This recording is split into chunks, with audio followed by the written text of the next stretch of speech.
নমস্কার, গুরু কৃপা হি কেবলম। আমরা আজকে কর্কট লগ্নের কোনগুলো শুভ গ্রহ এবং কোনগুলো অশুভ গ্রহ এটা নিয়ে বিস্তারিত আলোচনা করব। যেহেতু আমরা কর্কট রাশিতে লগ্ন লিখেছি, সেই জন্য কর্কটকে 1, 2, 3, 4, 5 এইভাবে অ্যান্টি ক্লকওয়াইজ আমরা কিন্তু লিখে দিচ্ছি। তাহলে আমরা প্রথমে দেখে নেই যে কর্কট লগ্নের অধিপতিকে চন্দ্র। কর্কট লগ্নের অধিপতি চন্দ্র, যেহেতু লগ্নপতি হওয়ার কারণে এই চন্দ্র কিন্তু শুভ গ্রহ।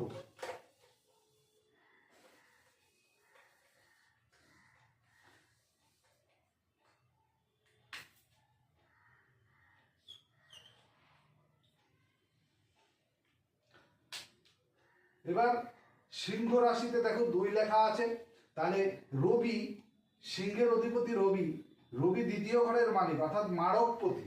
দ্বিতীয় মারকপতি হওয়ার কারণে রবি কিন্তু অশুভ গ্রহ হয়ে যাচ্ছে কর্কট লগ্নের ক্ষেত্রে। এবার চলে আসি কন্যা রাশিতে। কন্যা রাশিতে 3 লেখা আছে। এখান কন্যা রাশির অধিপতি বুধ, এবং এই বুধ হচ্ছে দ্বাদশ অধিপতি অর্থাৎ মিথুন রাশি অধিপতি বুধ। যেহেতু তৃতীয় এবং দ্বাদশ, তৃতীয় হচ্ছে ত্রিশরাপতি এবং এই মিথুন রাশির বুধ হচ্ছে দ্বাদশপতি অর্থাৎ দুস্থানাধিপতি। তাহলে ত্রিশরাপতি এবং দুস্থানাধিপতি হিসাবে বুধ কিন্তু অশুভ গ্রহ হয়ে যাচ্ছে, কর্কট লগ্নের ক্ষেত্রে অশুভ গ্রহ হয়ে যাচ্ছে। এইবার আমরা চলে আসি তুলা রাশিতে। তুলা রাশিতে হচ্ছে কি শুক্র। এই শুক্র আবার কোন ঘরের মালিক আমাদের দেখতে হবে। শুক্র হচ্ছে একাদশ ঘরের মালিক। আমরা জানি যে একাদশ সবসময় শুভ, আর চতুর্থ হচ্ছে কেন্দ্র।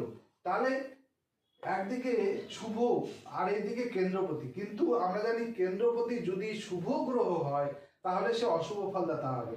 যেহেতু শুক্র একটা নৈসর্গিক শুভ গ্রহ, সেই কারণে কিন্তু এই শুক্র শুভ ফলদাতা হবে না, অশুভ ফলদাতা হবে।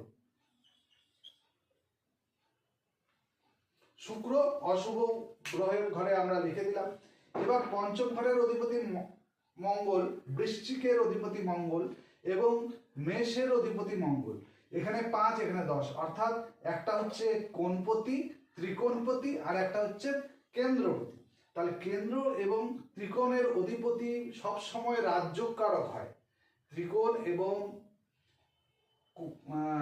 কেন্দ্রের অধিপতি যদি একই গ্রহ হয় তাহলে তো সে আরো অনেক শুভ গ্রহ হবে। যেহেতু মঙ্গল কেন্দ্রপতি হিসাবে সবসময় শুভ, আবার দশমপতি হিসাবে অর্থাৎ কেন্দ্রপতি হিসাবে মঙ্গল একটা ক্রূর গ্রহ, অশুভ গ্রহ হওয়ার কারণে সে শুভ ফলদাতা হবে। তাহলে মঙ্গল হয়ে যাচ্ছে রাজ্যকারক গ্রহ, তার সাথে কি শুভ গ্রহ। মঙ্গল হচ্ছে রাজ্যকারক গ্রহ এই কর্কট লগ্নের ক্ষেত্রে। এবার আমরা চলে যাই ধনু রাশিতে। ধনু রাশির অধিপতি বৃহস্পতি এবং মীন রাশির অধিপতি বৃহস্পতি। ধনুতে লেখা আছে 6 এবং মীনে লেখা আছে 9।